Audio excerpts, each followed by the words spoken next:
So hello and what's up guys, this is Asif Badalai and you are watching the Safe Forest YouTube channel. So without wasting any time, let's move towards the video.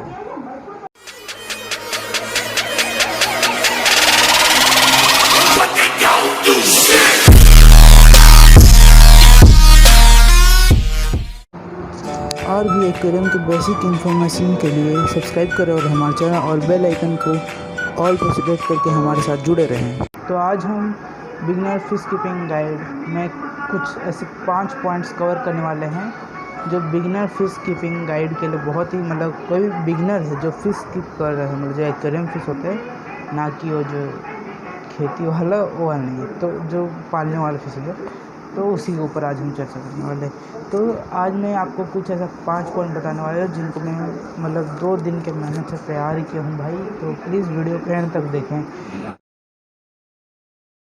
तो जो पहला है वो है tank size. तो tank size आपको कभी भी आप अगर बिगनर हो तो आप कभी भी टैंक लाते हो तो कभी बाउल मत लाना, क्योंकि बाउल जो है फिशेस के लिए सबसे ज़्यादा हानिकारक होता है एक तरीके से कह सकते हैं। हाँ, लेकिन उसमें आप हार्डी फिशेस जो लिटिल साइज़ करते हैं वो रख सकते हो, ऐसे प्लेको हो गया, लेकिन प्लेको तो पालते नहीं हैं भाई, प्लेको कहते हैं उसको, बेनिफिट के रखते हैं, ऐसे एक्वेरियम आपके टैंक में एल्गी लग रहा है तो उसको प्लेको जो है खा के ख़त्म करती है।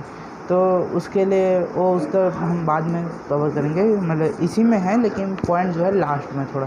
तो पहले हम कहते हैं तो आप बाउल में बेटा फिश को रख सकते हैं। बेटा फिश दिखने में भी काफ़ी अट्रैक्टिव लगती है। ये देखिए यहाँ पे मैं शो कर रहा हूँ, तो ऐसी दिखती कुछ बेटा फिश, और इसके भी कई सारे ब्रीड्स आते हैं और ब्रीड्स के हिसाब से इनका प्राइस भी ऐसा ही होता है।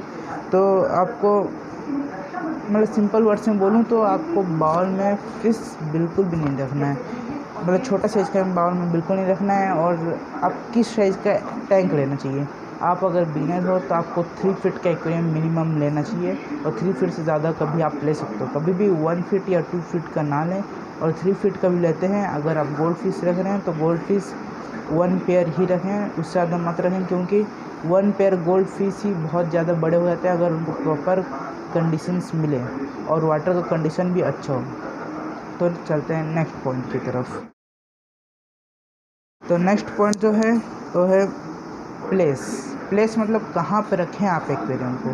तो कई लोग शो के लिए, जैसे बस दिखाने के लिए, उसको कई लोग सामने वाले जो फ्रंट रूम होता है, या फिर कह लें जो गेस्ट रूम कहते हैं जिसको, जहाँ पे गेस्ट आते हैं, जहाँ पे आपका सोफ़ा वोफ़ा रहता है, तो वो रूम में रख लेते हैं ताकि बाहर से जो भी आए उसको देखे। तो भाई वैसे में कहीं आप बिगनर जो सामने वाला रूम है उसमें बिल्कुल नहीं रखना, क्योंकि उसमें और सामने वाले रूम में अगर रखते हो तो कोई अंदर सड़क कोने में रखो, लेकिन आपको रखना ही नहीं है, क्योंकि सामने वाले रूम में जो कहते हैं वेंटिलेशन ज़्यादा होता है, जिसके कारण अगर बाहर में क्लाइमेटिक कंडीशंस कोल्ड हुए तो एक्वेरियम का टेम्परेचर भी जल्दी कोल्ड हो जाएगा, और अगर बाहर में एटमॉस्फेयर की कंडीशन हॉट है तो आपका एटमॉस्फेयर कंडीशन भी हॉट हो जाएगा। तो इसीलिए भाई आपको फ्रंट रूम में बिल्कुल नहीं रखना है। तो चलते हैं नेक्स्ट पॉइंट की तरफ।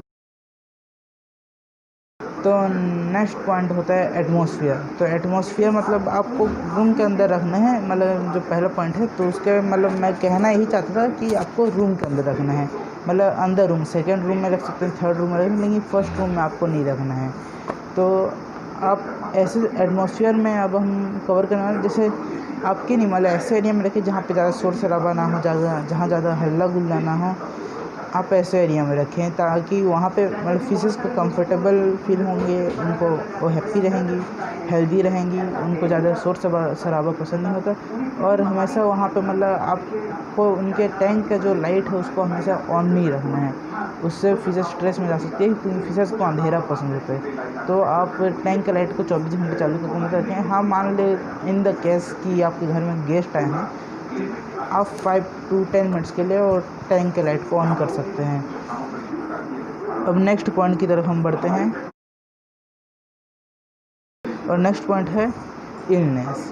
तो इलनेस भाई जैसे आप फिश लाते हैं तो आप कभी भी जो फ़िश कीपर रहते हैं उनके बात पे भरोसा मत किया कीजिए, क्योंकि वो जो अपने प्रॉफिट के लिए ही आपको फ़िश बेच देंगे।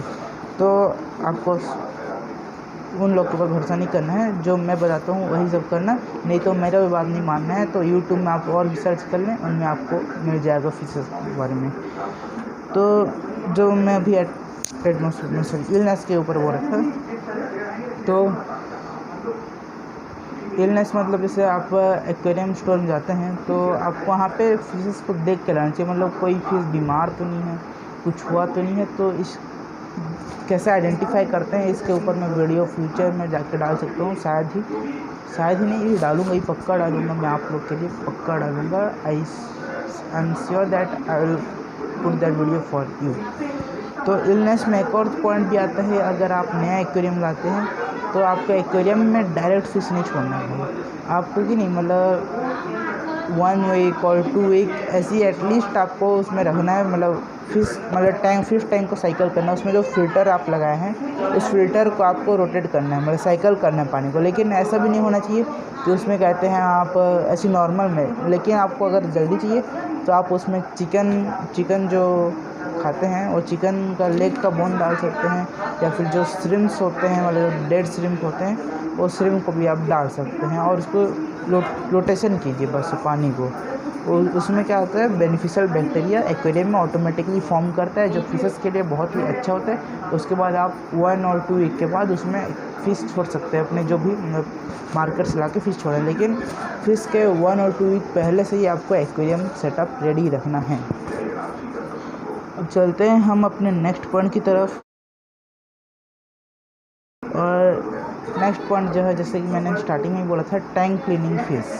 तो टैंक क्लीनिंग फिश में आते हैं प्लेको, बॉटम क्लीनर और वेराइटीज़ ऑफ फिशेस। ये साइड में मैं आपको इधर शो कर दूंगा। तो यही सब जो फिशेस हैं, ये जो है एल्गी को खाते हैं, या फिर एक्स्ट्रा जो बचा हुआ दाना रहता है मछली का फिश फूड जो ऊपर में फ्लोट कर देता है, वो बाद में सिंक करके जब नीचे आ जाता है तो उसको ये सब फिशेस खा जाती हैं। और इसमें एक और भी बात मैं आपको बताना चाहूँगा, कवर करना चाहूँगा इस पॉइंट में, कि प्लेको फिश कई लोग की स्टार्टिंग से लाते हैं। भाई अगर आपके एक्वेरियम में एल्गी नहीं है तब भी से आप ले आए हैं तो उनके लिए आपको अलग सा फिश फूड लाना पड़ता है, जिसको कहते हैं एल्गी वेफर्स। ये देखो साइड में ये फ़ोटो दिख रहा है, तो इसे कहते हैं एल्गी वेफर्स। तो इसी फूड को ला के आपको देना है अपने फिश को, मतलब अगर आपके उसमें मतलब टैंक में एल्गी नहीं लगा है तो आपके प्लेको फिश को आपको वही फिश देना है, और जितने भी मतलब क्लीनिंग वाले फिश हैं उनको ही देना है जब तक आपके टैंक में एल्गी नहीं बनता है। और मैं तो बोलूँगा, आपको सजेस्ट करूँगा कि जब आपके टैंक में एल्गी बने तभी जाके आप प्लेको फिश या कोई भी बॉटम क्लीनर फिश लाएँ। तो thank you guys, if you like this video. और अगर आपको लगा कि ये वीडियो इन्फॉर्मेटिव था तो सब please like, give it a big thumbs up, and please subscribe my channel guys. Please subscribe my channel and support me so that I can bring you such interesting topics of fishes for you. And Jai Hind, Jai Bharat.